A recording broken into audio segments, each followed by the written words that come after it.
Hello everyone. सो आज यहाँ पे डिस्कस करने वाले प्रैक्टिस सेट नंबर 136 और आपके एग्जाम के लिए काफ़ी ज़्यादा एक महत्वपूर्ण हो जाती है यहाँ पे। तो देखते हैं यहाँ पे क्वेश्चन नंबर 1। यहाँ पे हम देखिए जितना भी क्वेश्चन यहाँ पे मैं मेंशन करता हूँ सारे के सारे आपके एग्जाम के लिए बहुत ही महत्वपूर्ण होती है यहाँ पे। तो पहला क्वेश्चन देखें, किस क्वेश्चन 1 देखें, किस भारतीय राज्य की सीमा सर्वाधिक राज्यों की सीमा से स्पर्श करती है? यहाँ पे मध्य प्रदेश से, उत्तर प्रदेश से, छत्तीसगढ़ से, उपयुक्त में से एक से अधिक या उपयुक्त में से कोई नहीं। अगर मैं इनका आंसर की बात करूँ तो ऑप्शन बी इसका करेक्ट आंसर हो जाएगी, उत्तर प्रदेश इसका करेक्ट आंसर हो जाएगा। यहाँ पे थोड़ा सा हम इनके बारे में देखने की कोशिश करें। उत्तर प्रदेश से टोटल 9 राज्य यहाँ पे स्पर्श करते हैं, मतलब सटती है। यहाँ पे थोड़ा सा हम अगर आपको डायग्राम भी दिखाने की कोशिश करें तो ये कुछ उत्तर प्रदेश देख सकते हैं। एक तो केंद्र शासित प्रदेश, एक राजधानी जो कि उत्तर प्रदेश से अटैच है, हरियाणा है, उत्तराखंड है। इनके अलावा बात करने वाले हैं, इधर नेपाल भी है, बिहार भी है, मध्य प्रदेश भी है, छत्तीसगढ़ भी है और झारखंड भी है ना, और राजस्थान भी। तो कुछ ये सारे राज्य है ना उत्तर प्रदेश के साथ सीमा अपनी बनाती है और यहाँ मेंशन भी किया गया है। यहाँ पे आप देख भी सकते हैं, क्वेश्चन पूछ भी लिया जाता है आप लोग के एग्जाम में। उत्तर प्रदेश के साथ हिमाचल प्रदेश, उत्तराखंड, हरियाणा, राजस्थान, मध्य प्रदेश, छत्तीसगढ़, झारखंड, बिहार और केंद्र शासित जो प्रदेश है दिल्ली, ये एक सीमावर्ती राज्य है जो कि साझा करती है उत्तर प्रदेश के साथ। वही अगर असम के साथ देखें तो पश्चिम बंगाल, मेघालय, त्रिपुरा, मिजोरम, मणिपुर, नागालैंड और अरुणाचल प्रदेश। देखिए ये सब सीधा क्वेश्चन पूछ लिया जाता है, तो मैप इसीलिए बहुत ही ज़्यादा एक ज़रूरत होता है। तो हमेशा आप जब भी एक अधिकारी का तैयारी करते हो तो मैप आपको होना चाहिए सामने, आपकी स्क्रीन पे, आपको आंखों पे ना मैप दिखना चाहिए कि कहाँ पे असम है और असम के साथ कौन कौन सा सीमा कहाँ बनाती है। छत्तीसगढ़ के साथ उत्तर प्रदेश, मध्य प्रदेश, महाराष्ट्र, तेलंगाना, आंध्र प्रदेश, उड़ीसा और झारखंड। मध्य प्रदेश के साथ देखिए कौन कौन सी राज्य सीमा स्पर्श करती है, सीमा साझा करती है, तो उत्तर प्रदेश, राजस्थान, गुजरात और महाराष्ट्र, छत्तीसगढ़। तो इस पॉइंट को भी थोड़ा सा अपने अकॉर्डिंग आप हाईलाइट कर सकते हैं और इसी को समझने के लिए एक मैप को, जो कि आपके पास मैप होना चाहिए, है ना। ना क्वेश्चन नेक्स्ट देखिए। अच्छा यही बात यहाँ भी लिखा गया, इसी प्रकार उत्तर प्रदेश के साथ 8 राज्य और एक केंद्र शासित प्रदेश जो कि सर्वाधिक राज्यों की सीमा बनाती है यहाँ पे, है ना। तो इस पॉइंट को भी थोड़ा सा समझने के लिए आप हाईलाइट कर सकते हैं। क्वेश्चन 2 यहाँ पे हम लोग बात करने वाले हैं, निम्नलिखित में से क्या तृतीय क्षेत्र के अंतर्गत आता है? ऊर्जा आपूर्ति आता है, पशुपालन आता है, कपास उत्पादन आता है, उपयुक्त में से एक से अधिक या उपयुक्त में से कोई नहीं। अगर मैं इनका आंसर का बात करूँ तो इसका आंसर क्या हो जाएगा, ऊर्जा आपूर्ति हो जाएगा। जो सर्विस वाले सेक्टर होते हैं ना, वो तृतीय क्षेत्र मतलब तृतीय सेक्टर के अंतर्गत आ जाता है। थोड़ा सा अगर हम इन्हें देखने की कोशिश करें या समझने की कोशिश करें, हाल ही का हम थोड़ा सा पहले इनके बारे में देख लेते हैं। उत्पादन के आधार पर अर्थव्यवस्था के क्षेत्रों में बात करें, वर्गीकरण 3 प्रकार के करते हैं, प्राथमिक, द्वितीय और तीसरा क्या हो जाएगा, तृतीय करते हैं यहाँ पे, है ना। और यहाँ भी हम लिखे प्राइमरी, सेकेंडरी एंड तृतीय, है ना, जो कि यहाँ भी लिखा गया, आप यहाँ पे देख भी सकते हैं। जो भी एग्रीकल्चर से रिलेटेड काम वगैरह होता है, भैंस पालना, तो ये सारे के सारे है ना प्राइमरी सेक्टर के अंतर्गत रखा गया है। इनके अलावा सेकेंडरी सेक्टर में बात करने वाले हैं, जो जैसे कि पहली सेक्टर का उपयोग करके सेकेंडरी सेक्टर में लाते हैं, जैसे कि पेड़ तो प्राइमरी सेक्टर के अंतर्गत आ गए यहाँ पे, बट पेड़ से लकड़ी बन गया वो सेकेंडरी सेक्टर हो गया है ना, द्वितीय क्षेत्र हो गया। वही लकड़ी को अगर हम बेचते हैं तो तृतीय के अंतर्गत आ गया, सर्विस सेक्टर के अंतर्गत रखा गया। सर्विस देना, जैसे कि हम आपको पढ़ा रहे हैं, एक तरीके से सर्विस ही तो प्रोवाइड करवा रहे हैं, है ना।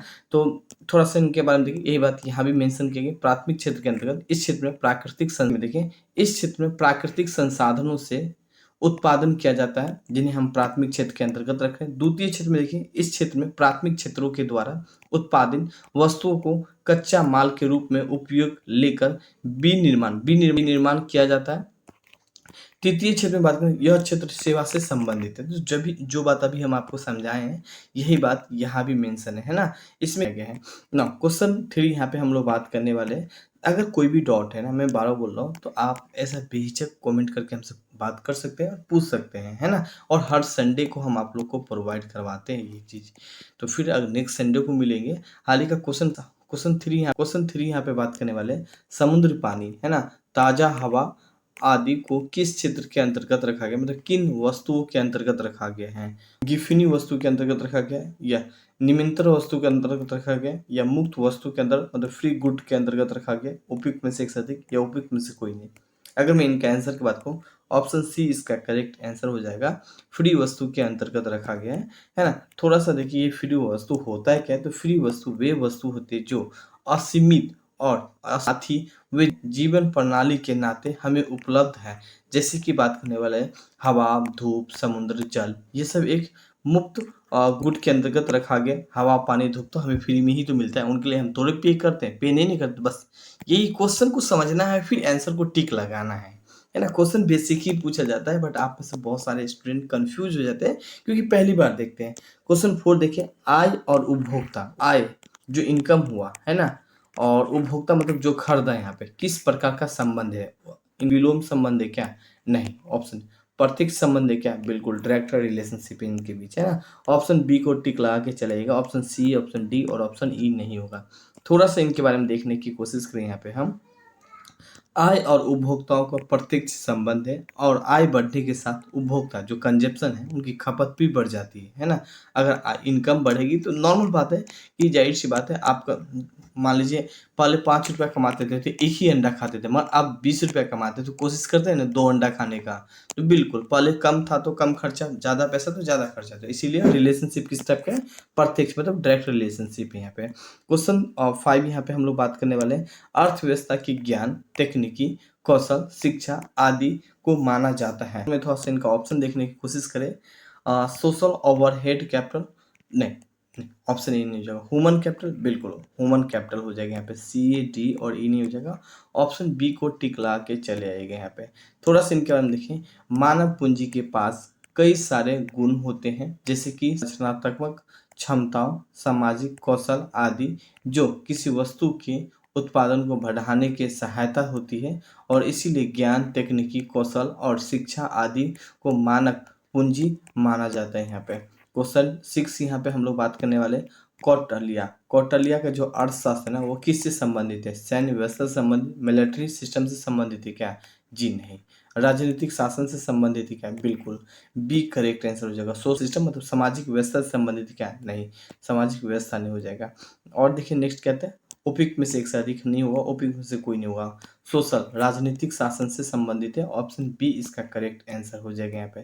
थोड़ा सा इनके बारे में देखें, अर्थव्यवस्था कौटिल्य के द्वारा लिखा गया है। कौटिल्य को विष्णुगुप्त या चाणक्य के नाम से भी जाना जाता है। यहाँ पे क्वेश्चन सीधा पूछ लिया जाएगा कि विष्णुगुप्त किसे बोलते हैं, तो आपके ऑप्शन होगा चंद्रगुप्त को होगा, चाणक्य, तो उन्हें भी आप टिक लगा सकते हैं, या कौटिल्य भी लिखा हो सकता है। तो ऑप्शन अकॉर्डिंग देख के ही टिक लगावे। थोड़ा सा और इनके बारे में देखें, अर्थशास्त्र में अनेक संधि एवं राजनीतिक तथा नीतियों का संकलन है, जो कि मूलतः राजनीतिक शासन की कला है यहाँ पे। ठीक है, इस पॉइंट को हाईलाइट कीजिएगा ना। क्वेश्चन 7 यहाँ पे देखिए, कोई भी डाउट हो तो ऐसा नहीं कि नहीं पूछ सकते। यहाँ पे राष्ट्रीय आय का आकलन तैयारी की जिम्मेदारी किसके पास होती है? राष्ट्रीय विकास परिषद के पास होती है, या केंद्रीय नमूना सर्वेक्षण संस्थाओं एनएसएस के द्वारा होता है, केंद्रीय सांख्यिकी संगठन सीएसओ के द्वारा होता है, उपयुक्त में से एक से अधिक, या उपयुक्त में से कोई नहीं? इसका आंसर क्या हो जाएगा? सी करेक्ट आंसर हो जाएगा, केंद्रीय सांख्यिकी संगठन हो जाएगा। सी करेक्ट आंसर हो जाएगा। थोड़ा सा इनके बारे में देखें, केंद्रीय सांख्यिकी संगठन एक सरकारी एजेंसी है। यह सांख्यिकी एवं कार्यक्रम क्रियान्वयन के अंतर्गत कार्य करती है। सीएसएसओ की स्थापना 1900 यहाँ पे बात करें 91 में देश में सार्वजनिक प्रणाली के निर्माणों एवं तकनीकी के नेतृत्व प्रदान करने के उद्देश्य से किया गया था। यहाँ पे क्वेश्चन 8 यहाँ पे हम लोग बात करने वाले हैं। 8 क्वेश्चन देखें, जब भारतीय रुपया का अवमूल्यन, ठीक है, अवमूल्यन होती है तो भारतीय की निर्यातों पे क्या प्रभाव पड़ेगी, है ना। अवमूल्यन मतलब जो प्राइस है, मान लीजिए प्राइस घट जाता है, मान लीजिए जैसे कि 100 रुपया है, ठीक है, और घटता ही है। मान लीजिए 100 रुपया का सामान पहले आप मान लीजिए 5 किलो आटा खरीद लेते थे, क्या आप खरीद पाते क्या 5 किलो आटा 100 रुपया में? नहीं ना। क्यों? क्योंकि जो प्राइस है, रुपया है, उनकी दाम घट गया। तो पूछ रहा है कि भारत की निर्यातों में क्या प्रभाव पड़ेगा। निर्यात मूल्यवान हो जाता है क्या? जी नहीं, ये तो होगा ही नहीं। निर्यात मूल्य के स्थिर बने रहेगा? नहीं। निर्यात सस्ता हो जाएगा क्या? उपयुक्त में से एक से अधिक, या उपयुक्त में से कोई नहीं? अगर मैं इनका आंसर का बात करूँ यहाँ पे, तो ऑप्शन बी इसका करेक्ट आंसर होगा। क्यों? क्योंकि जो प्राइस है वो थोड़ा सा उसका जो वैल्यू है वो कम हो गया यहाँ पे, है ना। थोड़ा सा इनके बारे में देखें, किसी भी देखने की कोशिश करें, किसी भी देश की मुद्राओं के मूल्यों में गिरावट से देश की आयातों महंगा हो जाती है और उसकी निर्यातों सस्ता हो जाती है यहाँ पे, है ना। इस पॉइंट को थोड़ा सा हाईलाइट कर लीजिएगा ना। क्वेश्चन यहाँ पे हम लोग बात करें 9 क्वेश्चन देखें, भारतीय रिजर्व बैंक जो केंद्रीय सरकार के बैंकर के रूप में कार्य करता है उसकी स्थापना किया गया 1 अप्रैल 1945 को, 1 अप्रैल 1935 को, 1 अप्रैल 1950 को, उपयुक्त में से एक से अधिक या उपयुक्त में से कोई नहीं। 1 अप्रैल 1935 हो जाएगी, ऑप्शन बी इसका करेक्ट आंसर हो जाएगा यहाँ पे, है ना। थोड़ा सा इनके बारे में देखने की कोशिश करें।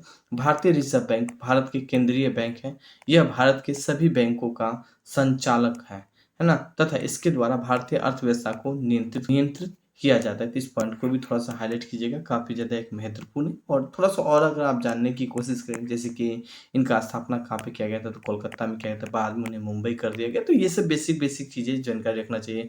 1935 अधिनियम के तहत रिजर्व बैंक की स्थापना किया गया था। बैंकों का बैंक रिजर्व बैंक को कहा जाता है। पैसा छापने का जिम्मेदारी किसकी जारी होता है, वो रिजर्व बैंक के पास है। तो ये सब एक बेसिक है। जो आरबीआई है उसका गवर्नर का नियुक्ति कौन करता है, तो भारत सरकार के द्वारा नियुक्त किया जाता है। तो ये सब चीज़ एक बेसिक के रूप में भी पता रख सकते हैं। 10 क्वेश्चन देखिए, भारत का जो अर्थव्यवस्था का सर्वेक्षण है वो प्रकाशित किया जाता है सांख्यिकी विभाग के द्वारा, या सीएसओ के द्वारा, या वित्त मंत्रालय के द्वारा, या उपयुक्त में से एक से अधिक, या उपयुक्त में से कोई नहीं। ठीक है, इसका आंसर क्या हो जाएगा, वित्त मंत्रालय हो जाएगा। ऑप्शन बी इसका करेक्ट आंसर हो जाएगा। यहाँ पे थोड़ा सा इनके बारे में देखने की कोशिश करें। वित्त देखिए, जो वित्त मंत्रालय है आर्थिक सर्वेक्षण प्रकाशित करता है, और आर्थिक सर्वेक्षण वह दस्तावेज है जो यह बताता है कि बीते हुए वर्षों में क्या उपलब्धियां और वृद्धि रही है। साथ ही यह भी बताता है कि भविष्य में योजना और रणनीति का प्रारूप कैसा होगा। तो ये सब चीज़ आर्थिक सर्वेक्षण, और आप एग्जाम हॉल में जाते हैं तो बजट के बारे में, या इनके बाद इकोनॉमिक्स जो सर्वे होती है, तो ये भी लिखा गया। तो इन सब के बारे में आपको जानकारी होना चाहिए ना।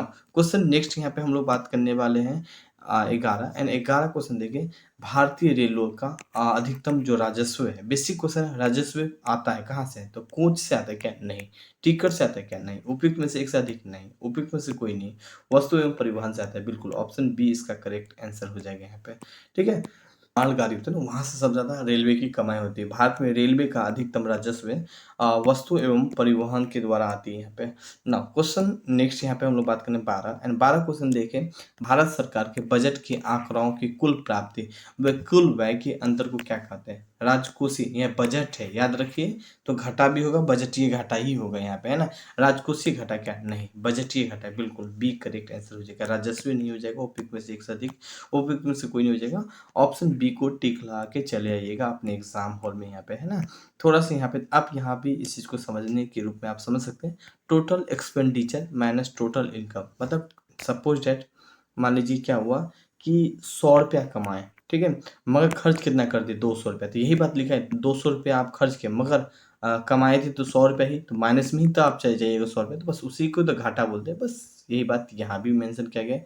कुल प्राप्ति व कुल व्यय के अंतर को बजट घाटा कहा जाता है। वही राजकोषीय घाटा का तात्पर्य कुल प्राप्ति, जिसे हम सरकारी छोड़कर, और कुल व्यय का अंतर होता है ना। नाउ क्वेश्चन नेक्स्ट यहाँ पे हम लोग बात करने वाले 13 क्वेश्चन देखें। रक्त में लाल रंग निम्न में से किसके कारण से होती है, प्लाज्मा के कारण से होती है, जी नहीं। आरबीसी के कारण से होती, नहीं। उपयुक्त में से एक से अधिक, नहीं। यहाँ पे है ना, इन आंसर के बाद को हीमोग्लोबिन हो जाएगा। ऑप्शन बी इसका करेक्ट आंसर हो जाएगा यहाँ पे। थोड़ा सा अगर हम हीमोग्लोबिन के बारे में देखने की कोशिश करें, आरबीसी में हीमोग्लोबिन नामक प्रोटीन पाया जाता है, जिसके कारण से रक्त का जो रंग है ना वो लाल होता है। रक्त में 90% आरबीसी होता है, और आरबीसी का जो जीवन काल होता है 120 दिन का होता है। और जो आरबीसी की जो मृत्यु कहाँ पे होता है, पीलिया में होता है। आरबीसी का कार्य देखिए, ऑक्सीजन और कार्बन डाइऑक्साइड का संवहन करने का काम आरबीसी का ही होता है। और आरबीसी की कमी से 2 रोग होती है, एक तो एनीमिया और दूसरी पीलिया रोग होती है। थोड़ा सा अगर हम एनीमिया रोग दिखाने की कोशिश करें तो नॉर्मल, जब आपको एनीमिया नहीं होगा तो आपका हाथ कुछ इस तरह, जैसे ही एनीमिया होगा तो कुछ पीला टाइप में आप देख सकते हैं, इस तरह आपको दिखेगा। वही पीलिया रोग, पीलिया जिसे हम जॉन्डिस बोलते हैं इंग्लिश में, तो वो बीमारी दिख सकती है, पीला पीला आपको आंख में लगेगा, है ना। और शरीर भी आपको पीला होने लगेगा, मूत्र जो पेशाब करिएगा वो भी आपको पीला पीला दिखेगा। क्वेश्चन 14 देखें। सर्वाधिक समय तक जीवित रहने वाली प्राणी है, कौन है, हाथी है क्या, ये केचुआ है। देखिए हाथी तो होगा नहीं यहाँ पे, है ना। तो ऑप्शन ए को काट दीजिएगा यहाँ पे, मानव नहीं हो जाएगा। मानव का उम्र तो कमता ही जाता है दिन प्रतिदिन। उपयुक्त में से एक से अधिक या उपयुक्त में से कोई नहीं हो जाएगा। कछुआ हो जाएगा, लगभग 150 से लेके 200 साल तक कछुआ जीती है यहाँ पे, है ना। तो बी को टिक ला के चले आइएगा। और यहाँ भी आप देख सकते हैं कछुआ को। थोड़ा सा देखिए, दुनिया के सबसे लंबा जीवित जीवन काल बात करने वाला जानवर कछुआ का ही है, जिसका जीवन काल 150 से लेकर 200 साल तक होती है। 200 साल तक कछुआ जीती है यहाँ पे। सोच लीजिए, इंसान तो मेरे ख्याल से कितना पीढ़ी खत्म हो जाता है होगा 200 साल में, है ना। और लेदर बैंक जो कछुआ होती है वो पृथ्वी के सबसे बड़ा कछुआ है। थोड़ा सा अगर हम इन्हें इमेज से दिखाने की कोशिश करें तो यही वो कछुआ है ना। जो कछुआ है उसे एम्फीबियस संघ के अंतर्गत, मतलब उभयचर के संघ के अंतर्गत रखा गया। उभयचर जानते हैं किसे बोलते हैं? उभयचर उसे हम बोलेंगे जो कि एक स्थल और उसके साथ पानी दोनों ही जगह मतलब बच सकता है, किसी भी इन्वायरमेंट में कंप्रोमाइज कर सकता है। जैसे कि काफी सारा फ्रॉग को भी रखा गया इसी के अंतर्गत, कछुआ को भी इसी के अंतर्गत ही रखा गया। मतलब जो कछुआ होता है वो पानी में भी रह सकता है और साथ में स्थल जमीन पे भी आपको दिख सकता है। तो इसी तरह ये जितने भी आप देख सकते हैं ये एम्फीबिया के अंतर्गत ही रखा गया है। क्वेश्चन 15 यहाँ पे हम लोग बात करने वाले, सर्वाधिक छोटा स्तनधारी कौन सा है? चूहा है क्या? नहीं। छुछुंदर है क्या? नहीं। उपयुक्त में से एक से अधिक है क्या? नहीं। उपयुक्त में से कोई नहीं। ठीक है, तो ऑप्शन बी करेक्ट आंसर हो जाएगा। चमगादड़ हो जाएगा यहाँ पे, चमगादड़ करेक्ट आंसर हो जाएगा यहाँ पे।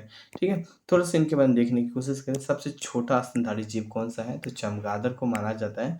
और यह देखने में डरावना सा लगता है, बिल्कुल देखने में लगता भी है। और यहाँ भी आप देख सकते हैं चमगादड़ का कुछ इमेज यहाँ पे। और यह अधिक थाईलैंड में पाया जाता है। और हाथी सबसे बड़ा एक स्तनपायी है। सबसे छोटा तो चमगादड़ हो गया, सबसे बड़ा पूछे तो हाथी को टिकला के चले आइएगा। क्वेश्चन 16 यहाँ पे हम लोग बात करने वाले, मस्तिष्क में कौन सा भाग श्वासन की क्रियाओं को नियंत्रित करता है? जो श्वासन होते हैं ना, जिससे हम सांस वगैरह तो उनको क्रियाओं को नियंत्रित करता है, कौन करता है यहाँ पे? सेरिबुलम करता है क्या? जी नहीं यहाँ पे, है ना। सेरिबुलम करता है क्या? नहीं। ये ऑप्शन ए बी तो किसी भी कीमत में नहीं होगा। उपयुक्त में से एक से अधिक नहीं होगा, उपयुक्त में से कोई नहीं। इसका आंसर क्या होगा? मेडोला हो जाएगा। ऑप्शन सी इसका करेक्ट आंसर होगा। थोड़ा सा इमेज से देखने की कोशिश करिए, ये मेडोला है क्या? तो ये देख सकते हैं शरीर का एक ब्रेन ये वाले पार्ट ही है। और ये वाला पार्ट को क्या बोलते हैं? मेडोला बोलते हैं यहाँ पे। थोड़ा सा इनके बारे में देखने की कोशिश करें। यहाँ पे जो मेडोला है मस्तिष्क का सबसे पीछे का भाग होता है। इनका मुख्य कार्य हार्ट बीटों को नियंत्रण करना होता है, ब्लड प्रेशर को नियंत्रण करने का काम तथा सांसों को नियंत्रण करने का काम किसके पास है? तो मेडोला के पास ही है। तो इस पॉइंट को भी थोड़ा सा अपने अकॉर्डिंग आप हाईलाइट कीजिएगा, आपके एग्जाम के लिए भी काफ़ी ज़्यादा एक महत्वपूर्ण हो जाएगा यहाँ पे। नौ क्वेश्चन नेक्स्ट यहाँ पे हम लोग बात करने वाले 17 क्वेश्चन देखें। कुष्ठ रोग, है ना। कुष्ठ रोग हम आगे आपको इमेज में भी दिखाने की कोशिश करें। इसका किसने किया था? निकासस ने किया था या फंक ने किया था? देखिए ऑप्शन ए और बी को कट कर दीजिएगा। उपयुक्त में से कोई नहीं, उपयुक्त में से एक से अधिक, ये सब कोई नहीं होगा। हेंसन हो जाएगा यहाँ पे। ऑप्शन सी इसका करेक्ट आंसर हो जाएगा। थोड़ा सा कुष्ठ रोग दिखाने की कोशिश करें तो यहाँ पे आप देखिए, ये है कुष्ठ रोग, है ना। ये है कुष्ठ रोग। आपको अगर कुष्ठ रोग या आप किसी को देखे होंगे तो इस तरह हो जाता है ना, जो बॉडी सही से काम नहीं करती है। और ये भी एक प्रॉब्लम कुष्ठ रोग का ही देखा जाता है यहाँ पे। थोड़ा सा इनके बारे में देखने की कोशिश करें। कुष्ठ रोग माइक्रोबैक्टीरिया लेप्री नामक जीवाणु से होता है। कुष्ठ रोग मुख्यतः 3 लक्षण, मांसपेशियों में कमजोरी दिखेगा, आंखों की समस्या आपको दिख सकती है और बढ़ी हुई नस भी आपको दिख सकती है कुष्ठ रोग होने के कारण से आपको, है ना। क्वेश्चन 18 यहाँ पे हम लोग बात, लेंसों को रगड़ने पर उसकी फोकस दूरी क्या होगी? बढ़ जाती है, घट जाती है, परिवर्तन होती है? कोई परिवर्तन नहीं होती है। उपयुक्त में से एक से अधिक या उपयुक्त में से कोई नहीं। अगर क्वेश्चन 18 ऑप्शन ए इसका करेक्ट आंसर हो जाएगा यहाँ पे। थोड़ा सा इनके बारे में देखने की कोशिश करें। यही है लेंस जो कि अभी आप में से काफ़ी सुने होंगे। ये किसी मित्र का आंख बोलता है ना कि रोशनी चला गया तो लगा दो लेंस, तो यही है लेंस जो कि लगता है ना आपके। एक तो ऑलरेडी नेचुरल होता है जो सरकार भगवान आपको बना के भेजता है, बट कुछ टाइम के बाद ये सही से काम करना बंद हो जाता है, तो यही लेंस का पैसा लगता है। लेंसों को जब तक रगड़ते हैं तब उनकी फोकस दूरी क्या होती है? बढ़ जाती है यहाँ पे ना। क्वेश्चन 19 देखें यहाँ पे, साबुन में बुलबुले यदि कोई अवशोषित कर दिया जाए तो उसमें, ठीक है, तो उसकी आकृति होगी कैसा होगा? घटेगी या बढ़ेगी या पूर्ववर्तित होगी या उपयुक्त में से कोई नहीं? तो अगर मैं इनका आंसर की बात करूं तो इसका आंसर क्या हो जाएगा? इसका आंसर क्या हो जाएगा? बी हो जाएगा, बढ़ेगी। ऑप्शन बी इसका करेक्ट आंसर हो जाएगा यहाँ पे।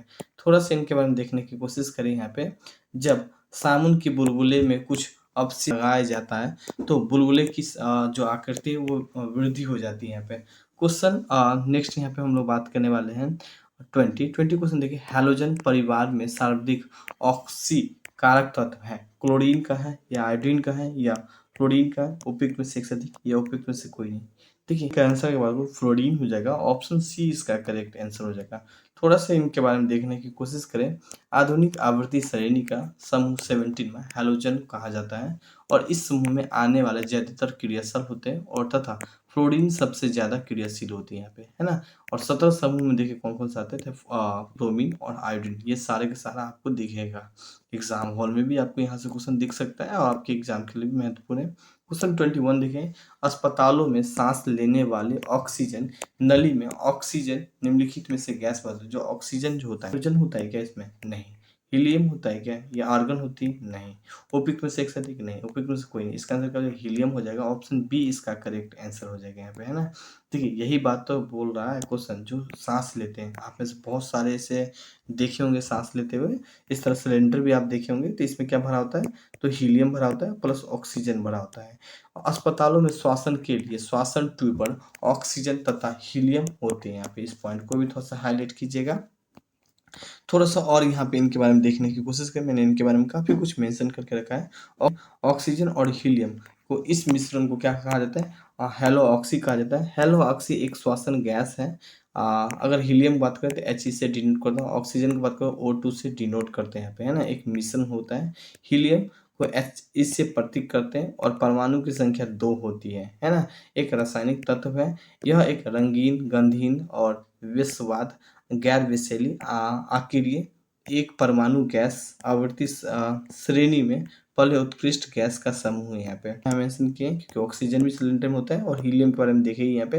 तो ऑक्सीजन को जो प्रतीक है 0 से होती है और परमाणु संख्या 8 होती है और साथ में रासायनिक तत्व भी होती है यहाँ पे। क्वेश्चन 24 क्वेश्चन है, श्वासन के लिए समुद्री गोताखोर निम्नलिखित में से मिश्रण का उपयोग करते हैं। किसका उपयोग होता है? अभी जस्ट हम ये क्वेश्चन को देखे थे कि आप कैसे देखते हैं। ऑक्सीजन तथा कार्बन डाइऑक्साइड नहीं, हाइड्रोजन तथा ऑक्सीजन नहीं, ऑक्सीजन प्लस हीलियम बिल्कुल। ऑप्शन सी करेक्ट आंसर जो ऑप्शन डी, ऑप्शन ई नहीं हो जाएगा। ऑप्शन सी को टिक ला के चले आइएगा यहाँ पे। थोड़ा सा इनके बारे में देखने की कोशिश करें। समुद्री गोताखोर के द्वारा श्वासन के लिए ऑक्सीजन और हीलियम उपयोग किया जाता है। हवा के नीचे नाइट्रोजन ऑक्सीजन के अनुपात कम से कम हीलियम ऑक्सीजन के साथ मिश्रित हो जाता है, फिर मिश्रित हो। इस पॉइंट को भी थोड़ा सा हाईलाइट कर सकते हैं, काफी महत्वपूर्ण है यहाँ पे। क्वेश्चन 23 देखें, मानव के द्वारा सर्वप्रथम प्रयोग में लाए जाने वाला तत्व कौन सा है? एल्युमिनियम है क्या? भाई सबसे पहले पूछा है क्या सर्वप्रथम? बिल्कुल एल्युमिनियम हो जाएगा। ऑप्शन ए को टिक ला के चले जाएगा। तांबा, चांदी उपयोग नहीं। अगर मैं इनके आंसर बताऊँ, तांबा हो जाएगा। ऑप्शन बी इसका करेक्ट आंसर हो जाएगा यहाँ पे, है ना। थोड़ा सा इनका हम देखें, आज से लगभग 4200 ईसा पूर्व इंसान को तांबा की ज्ञान हुई थी और इंसान के द्वारा प्रयोग किया जाने वाला प्रथम धातु यहाँ पे ना। क्वेश्चन 24 यहाँ पे हम लोग देखने की कोशिश करें। वायुमंडल में जलने से सहायता देने वाली गैस कौन सा है? नाइट्रोजन है या यहाँ पे बात करने वाले हैं ऑक्सीजन है या हीलियम? हीलियम तो होगा नहीं किसी भी कीमत में, ऑक्सीजन तो है। मगर क्वेश्चन सही से पढ़ लेते एक बार। जलने में सहायता देती है, तो जलने में ऑक्सीजन ही तो सहायता देती है। और सी को टिक ला के चलेगा। उपयुक्त में से कोई नहीं, उपयुक्त में से कोई नहीं, इनमें से कोई नहीं। उपयुक्त वाले जो ऑक्सीजन है, सपोज हम बात करने वाले हैं, इस तरह मोमबत्ती जल रहा है, ऑक्सीजन कांटेक्ट में आ रहा है तो ही जल रहा है। यही अगर इस तरह ढक दिया जाए, है ना, या यहाँ पे ढक दिया गया है, तो ऑक्सीजन को जो, क्योंकि पूरा तरीके से गिलास से ढका हुआ है, तो इसीलिए यहाँ पे ऑप्शन बी को टिक ला के चले आइएगा, है ना। थोड़ा सा और देखिए, जो बात करें जो हवा बहती है ना, हवा में कौन कौन सा तत्व होता है? नाइट्रोजन 78% देखने को मिलती है, ऑक्सीजन 20.9% देखने को मिलती है। इसके अलावा अदर गैस, आर्गन, है ना, कार्बन डाइऑक्साइड 0.03 दिखेगा। इस पॉइंट को भी थोड़ा सा हाईलाइट कर सकते हैं। बाकी कोई मन में डाउट हो तो ऐसा नहीं कि नहीं पूछ सकते, बेझिझक पूछ सकते हैं। देखिए अगर आपको हिस्ट्री या पॉलिटी या ज्योग्राफी या आप बीपीएससी के लिए टेस्ट सीरीज ज्वाइन करना चाहते थे, डिस्क्रिप्शन में लिंक होगा, वहां से भी जाके आप ज्वाइन कर सकते हैं। अब कोई क्वेश्चन है तो कमेंट करके पूछ सकते हैं या व्हाट्सएप पे भी मैसेज कर सकते हैं। 25 देखें, उच्च तापमान तथा दाब का गर्म करने पर जो मोमीय है ठोस में बदल जाता है। ठोस में बदल जाने वाले गैस है कौन सा? क्लोरीन है, हाइड्रोजन है, एथिलीन है, उपयुक्त में से एक से अधिक या उपयुक्त में से कोई नहीं। अगर मैं इनका आंसर का बात करूं इसका आंसर क्या हो जाएगा, एथिलीन हो जाएगा। ऑप्शन सी इसका करेक्ट आंसर हो जाएगा यहाँ पे, है ना। थोड़ा सा देखिए यहाँ पे, एथिलीन एक हाइड्रोजन है, एक रंगीन ज्वलनशील गैस है जिसका गंध हल्की मीठा कस्तूरी होती है। रासायनिक उद्योग में एथिलीन का उपयोग किया जाता है और वैश्विक उत्पादन में लगभग 109 मिलियन टन से भी अधिक था, जो कि किसी अन्य कार्बनिक यौगिक से अधिक है यहाँ पे, है ना। इस पॉइंट को थोड़ा सा हाईलाइट कीजिएगा। क्वेश्चन 26 देखें, पृथ्वी की पपड़ी में एल्युमिनियम निम्नलिखित में से किस रूप में पाई जाती है? क्रायोलाइट में, बॉक्साइट में, जिप्सम में, उपयुक्त में से अधिक या उपयुक्त में से कोई नहीं। इसका आंसर क्या हो जाएगा, बॉक्साइट हो जाएगी। ऑप्शन बी इसका करेक्ट आंसर हो जाएगा। ठीक है, देखिए हम अगर आपको थोड़ा सा अगर बताने की कोशिश करें तो यही है बॉक्साइट। बॉक्साइट एक अयस्क है, उसी के कई मैकेनिकल, ये एक मिनरल्स है और इनमें ही कई तरह के मैकेनिकल प्रोसेस करने के बाद हम एल्युमिनियम को निकालते हैं, है ना। कई तरह का मशीनिंग प्रोसेस होता है, देन यहाँ से हम एल्युमिनियम निकालते हैं, है ना। और फिर इन्हें हमें जो भी प्रोडक्ट बनाना होता है वो फाइनल वो प्रोडक्ट हम तैयार करते हैं। ना एल्युमिनियम पृथ्वी के पपड़ी से सबसे प्रचुर मात्रा में पाए जाने वाले धातु है और ऑक्सीजन और सिलिकॉन के बाद ये तीसरा सबसे प्रचुर आता है। मतलब पृथ्वी पर अगर बात करें सबसे ज्यादा ऑक्सीजन है, दूसरे स्थान पे सिलिकॉन है और तीसरे स्थान पे एल्युमिनियम आता है यहाँ पे, है ना। थोड़ा सा और कुछ यहाँ पे इनके बारे में देखने की कोशिश करें तो इस डायग्राम से आप समझ सकते हैं। यहाँ पे देखिए, मान लीजिए पृथ्वी है और पृथ्वी पर अगर बात करने वाले हैं तो ऑक्सीजन 46 पॉइंट से लेकर 6% ऑक्सीजन है। इसके बाद कौन सा है, सिलिकॉन है, 27 पॉइंट से 7% सिलिकॉन है, फिर अल्युमिनियम है। ठीक है, अल्यूमिनियम कितना है, 8.1% है। तो इस सब को भी थोड़ा सा हाईलाइट कीजिएगा। लोहा 5% है, तो इस सब वाले बात को भी थोड़ा सा हाईलाइट कर लीजिएगा। ये सब अक्सर 1 2 3 तो अक्सर आप लोग के एग्जाम में पूछ लिया जाता है। तो कभी ऑक्सीजन पूछ लेगा, तो कभी सिलिकॉन पूछ लेगा, अभी तो एल्युमिनियम पूछा गया है ना। तो इस पॉइंट को कभी एल्युमिनियम ये डाटा भी पूछता है, ऐसा नहीं कि नहीं पूछता है। देखिए भले ही हम क्वेश्चन थोड़ा सा कम करवाते हैं, 50 के करीब लगभग करवाते हैं, मगर जो इनका एक्सप्लेनेशन अगर मैं तोड़ूं तो लगभग 50 क्वेश्चन को 5 से मल्टीप्लाई कर लो, लगभग हम 250 क्वेश्चन के लगभग बराबर कराते हैं, है ना। तो मैं हमेशा बोलता हूँ कि क्वेश्चन थोड़ा कम पढ़िए मगर अच्छा से पढ़िए, है ना। क्वेश्चन 27 यहाँ पे देखें, संविधान के मूल कर्तव्य किस संविधान संशोधन के द्वारा जोड़ा गया है? 40वां संविधान संशोधन, 42वां संविधान संशोधन, 44वां संविधान संशोधन, उपयुक्त में से एक से अधिक या उपयुक्त में से कोई नहीं। इसका आंसर क्या हो जाएगा, 42वां संशोधन हो जाएगा। ऑप्शन बी इसका करेक्ट आंसर हो जाएगा यहाँ पे, है ना। और यही है संविधान और इसी में सारे नियम कानून, किसको क्या करना है किसको नहीं करना है, तो सारे के सारे बात इसी में लिखा गया है ना। थोड़ा सा इनके बारे में देखने की कोशिश करें। 42वां संविधान संशोधन अधिनियम 1976 के द्वारा, देखिए इस पॉइंट को भी हाईलाइट किया, 1976 के द्वारा भाग क के मूल कर्तव्यों को जोड़ा गया। इस संशोधन के द्वारा 10 मूल कर्तव्यों को समावेशी किया गया और 11वां जो मूल कर्तव्य है वो माता पिता के संरक्षण से संबंधित है। 6 से लेकर 14 वर्ष के बच्चे को आप शिक्षा का अवसर प्रदान करें। क्वेश्चन 28 देखिए यहाँ पे, संविधान में संशोधन करने की प्रक्रिया शुरू किया जा सकता है भारत के राष्ट्रपति के द्वारा? नहीं। राज्यसभा के अधिनियमों के द्वारा? नहीं। राज्य के राज्यसभाओं के द्वारा? नहीं। मतलब ऑप्शन ए बी सी को आप कट कर देंगे, इनमें से कोई नहीं होगा। ठीक है, अब देखते हैं बचा चौथा और पांचवा ऑप्शन। देखें चौथा ऑप्शन उपयुक्त में से एक से अधिक? नहीं। उपयुक्त में से कोई नहीं, बिल्कुल ई को आप टिक लगा के चले आएंगे यहाँ पे। थोड़ा सा देखिए इसका आंसर होगा क्या, तो संविधान संशोधन का आरंभ संसद के दोनों सदन कौन सा होता है, तो एक तो लोकसभा होता है और दूसरा कौन सा होता है, तो राज्यसभा होता है ना। तो दोनों सदनों में से किसी भी विधायिका में पेश करके किया जा सकता है और संविधान संशोधन शक्ति विधानसभा या राज्य विधानमंडल को नहीं है ना। इस पॉइंट को भी थोड़ा सा अपने अकॉर्डिंग हाईलाइट कर सकते हैं। क्वेश्चन यहाँ पे हम लोग बात करने वाले 29 क्वेश्चन देखिए, निम्न में से किस केंद्र शासित प्रदेश का राज्य परिषदों में प्रतिनिधित्व है? लक्षद्वीप में है, अंडमान निकोबार द्वीपों में है, पौंडीचेरी में, उपयुक्त में से एक से अधिक है, उपयुक्त में से कोई नहीं। अगर मैं इनका आंसर की बात करूँ तो पौंडीचेरी हो जाएगा। ऑप्शन सी इसका करेक्ट आंसर हो जाएगा यहाँ पे, है ना। पौंडीचेरी का राज्यों का परिषदों में प्रतिनिधित्व है और आंध्र प्रदेश, कर्नाटका, तेलंगाना, महाराष्ट्र, बिहार और उत्तर प्रदेश में भी राज्यों की परिषद है यहाँ पे, है ना। इसी तरह पौंडीचेरी में भी, जो कि केंद्र शासित प्रदेश है यहाँ पे, है ना। इस पॉइंट को भी थोड़ा सा हाईलाइट कर सकते हैं ना। क्वेश्चन 30 यहाँ पे हम लोग बात करने वाले, इनमें से कौन लोकतंत्र, 30 क्वेश्चन देखिए, कौन से लोकतंत्र के दो रूप है यहाँ पे? संसदीय और अध्यक्षता? जी नहीं। यहाँ पे बात करें प्रत्यक्ष अप्रत्यक्ष बिल्कुल सही बात है, बी करेक्ट आंसर हो जाएगा। सी, डी और ई नहीं होगा यहाँ पे। थोड़ा सा अगर हम इनके बारे में देखने की कोशिश करें यहाँ पे, तो लोकतंत्र में दो रूप होते हैं, एक तो प्रत्यक्ष और एक अप्रत्यक्ष। प्रत्यक्ष लोकतंत्र बात करने वाले, प्रत्यक्ष लोकतंत्र में जनता प्रत्यक्ष रूप से शासन में भाग ले सकता है, जैसे कि पंचायती राज व्यवस्था। अप्रत्यक्ष में बात करने वाले, अब बातों को समझ रहे, जैसे कि मुखिया सरपंच को चुना है तो वहाँ आप ही लोग तो वोट देते हैं, मगर आपको प्रधानमंत्री चीफ मिनिस्टर चुना तो क्या वहाँ पे आप वोट देते? नहीं, आप सिर्फ लोकसभा एमएलए को चुनते हैं और फिर वो वोट देता है और फिर लोग करने वाले पीएम और सीएम बनता है यहाँ पे ना। तो ये तो प्रत्यक्ष हुए, ये अप्रत्यक्ष हो जाता है। अप्रत्यक्ष में जनता प्रतिनिधि शासन में भाग लेते हैं, जैसे कि सांसद, अभी हम आपको बताए थे है ना। विधायक को आप चुनते हैं, मगर क्या मुख्यमंत्री को आप चुनते? नहीं चुनते। तो बस यही तो, ये अप्रत्यक्ष हो गया ना। क्वेश्चन 31 देखें, पृथ्वी की सतह पे सबसे ऊपरी परतों को कहते हैं, क्या कहते हैं? मेटल कहते हैं, या कोड कहते हैं, या पपड़ी बोलते हैं, है ना। उपयुक्त में से एक अधिक, या उपयुक्त में से एक कोई नहीं। तो इसका आंसर क्या जो क्रस्ट हो जाएगा, ऑप्शन सी इसका करेक्ट आंसर हो जाएगा। ठीक है, अब यहाँ पे इस वाले पार्ट को क्या बोलते हैं? क्रस्ट बोलते हैं। जो पृथ्वी के ऊपर वाले जो पार्ट है उन्हें हम क्रस्ट बोलते हैं। थोड़ा सा नीचे आएंगे तो उसे हम मेंटल बोलते हैं, और थोड़ा और नीचे आए तो ऑट कोर बोलते हैं। थोड़ा सा नीचे जहाँ लिक्विड होता है इन्हें हम इनर कोर बोलते हैं, है ना, इनर कोर बोलते हैं यहाँ पे। इससे आउटर कोर बोलते हैं, और मेंटल बोलते हैं, और क्रस्ट बोलते हैं यहाँ पे। थोड़ा सा और उनके बारे में देखने की कोशिश करें। भूपट्टी जिन्हें क्रस्ट बोलते हैं, इसकी औसत मोटाई कितनी है? 30 किलोमीटर है। मतलब इनकी ये है ना, और औसत मोटाई जो क्रस्ट है वो कितना पार तक फैला हुआ है? 30 किलोमीटर, मतलब 30 किलोमीटर तक नहीं है। ठीक है, अन्य सोर्स की मोटाई के अनुसार लगभग 100 किलोमीटर तक क्रस्ट यहाँ पे। कितने? 100 किलोमीटर आप गड्ढा खुनोगे तब तक आपको क्रस्ट ही दिखेगा यहाँ पे, है ना।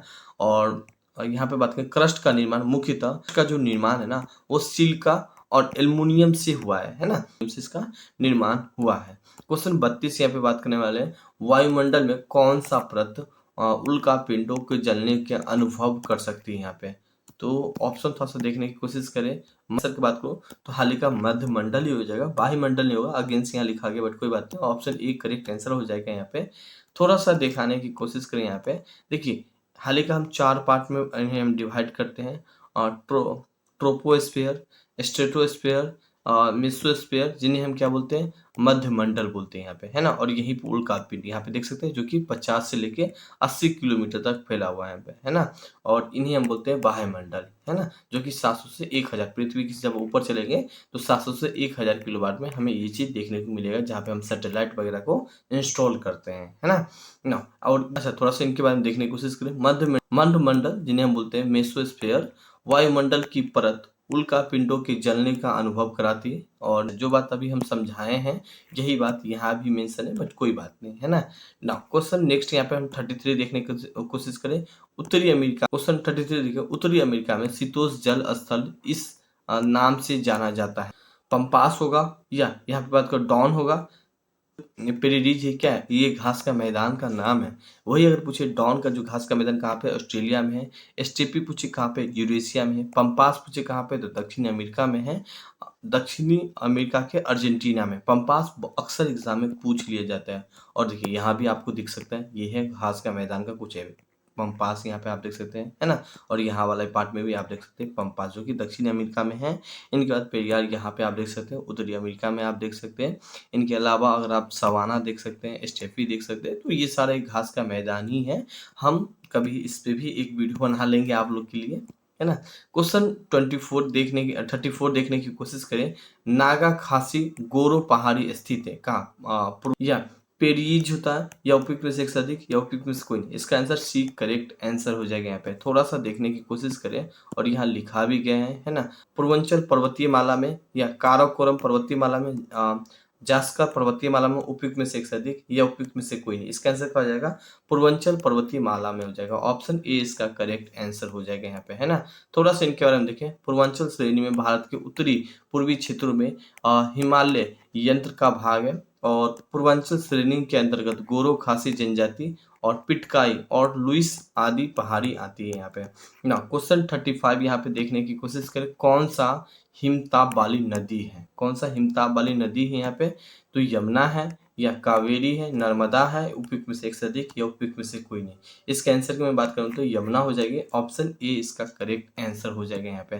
थोड़ा सा अगर हम इनके बारे में देखने की कोशिश करें, यमुना हिमताप वाली, जिसे हम बोलते हैं बर्फ से ढकी वाली नदी है, जो उच्च हिमालय के बंदरपुछ शिखर के पास यमुनोत्री मिनट, जिसे हम ग्लेशियर बोलते हैं, से निकलती है और यमुना गंगा नदी का मुख्य और सबसे लंबी दाहिनी तट पे एक सहायक नदी है। इस पॉइंट को भी थोड़ा सा हाईलाइट कर सकते हैं।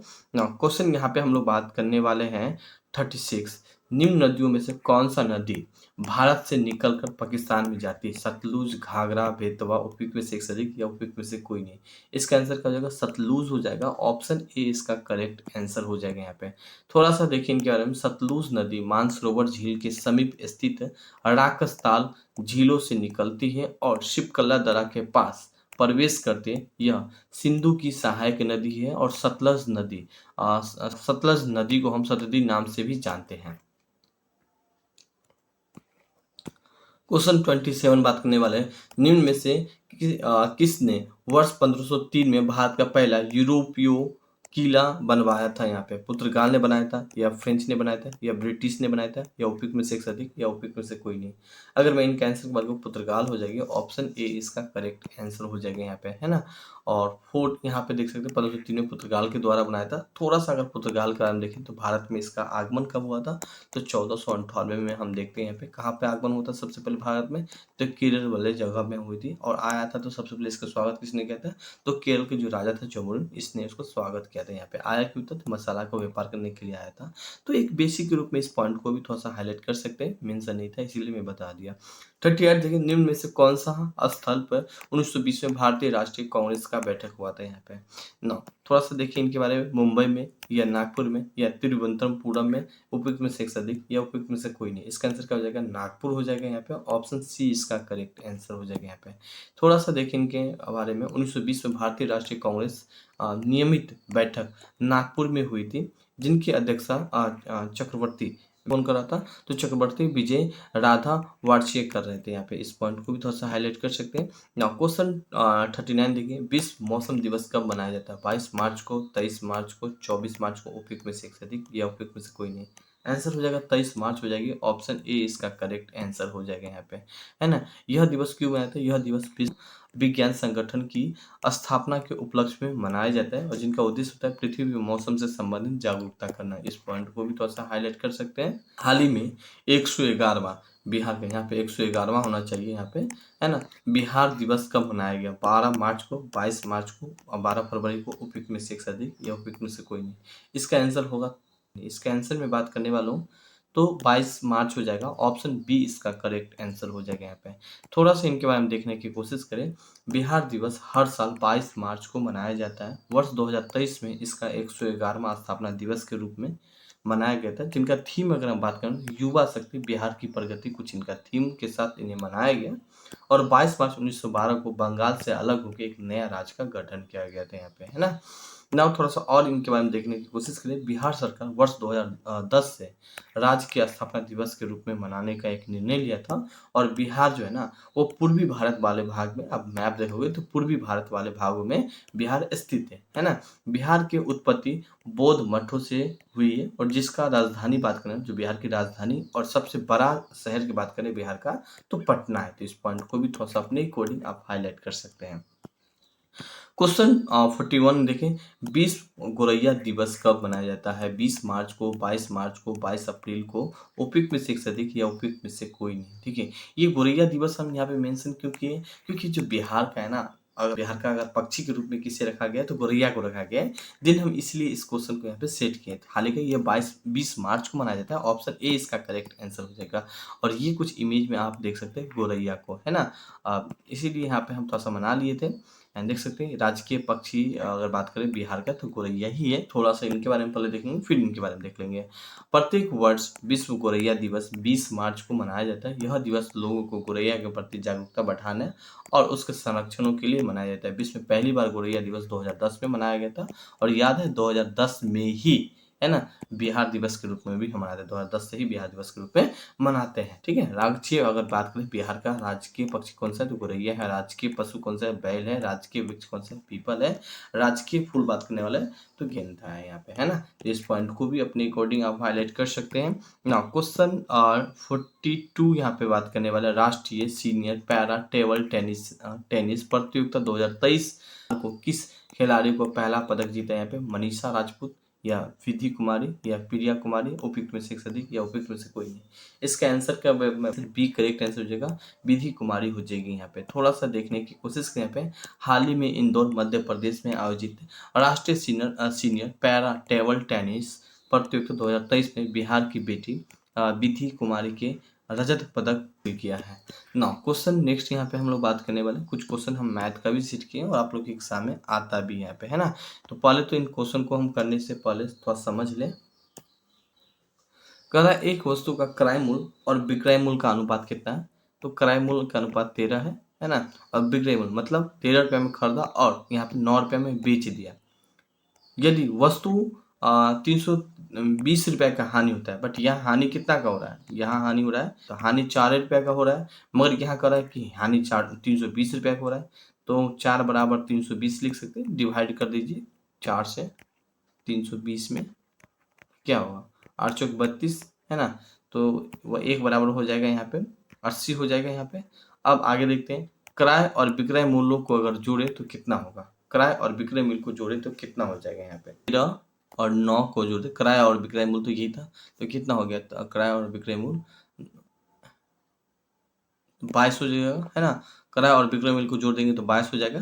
तो 22 इंटू, है ना, 80 से डिवाइड कर देंगे, 1 बराबर 80 था, तो यहाँ पे हो जाएगा, अगर दोनों को जोड़ेंगे तो कितना हो जाएगा 1760। जहाँ 1760 होगा उन्हें हम टिक लगा लेंगे। ठीक है, ऑप्शन 1480 तो नहीं चाहिए, 1560 नहीं चाहिए, ये भी नहीं चाहिए, उपयुक्त में से नहीं।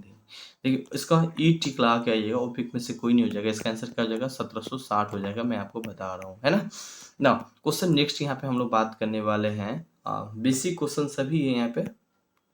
44 क्वेश्चन देखें यहाँ पे, 44 क्वेश्चन है कि कोई परीक्षा होता है उसमें 30%, है ना, 30% जो विद्यार्थी होते हैं वो गणित में अनुत्तीर्ण होते हैं। अब 70% अनुत्तीर्ण नहीं हुए मान लीजिए, 25% अंग्रेजी में अनुत्तीर्ण होते हैं। यहाँ पे आप इस तरह भी जोड़ सकते हैं, 25%, 75% नहीं, मतलब 100 पुराना है ना, और 15% दोनों ही, प्रतिशत दोनों ही मान लीजिए इनका। और उत्तीर्ण का प्रतिशत क्या होगा यहाँ पे, है ना, जोड़ दीजिए यहाँ पे -100% कर दीजिए, इन सभी को जोड़ दीजिए आप, क्या होगा 70 दूना 140 हो जाएगा यहाँ पे, 145 प्लस यहाँ पे बात करने वाले हैं 15 को जोड़ दीजिए तो 160 हो जाएगा यहाँ पे, है ना। अब 160 को जोड़ रहे हैं यहाँ पे, -100% कर दीजिए, तो 100% कीजिएगा तो कितना बचेगा 40% हो जाएगा यहाँ पे, 40% सी में टिक लगा के चले आइएगा।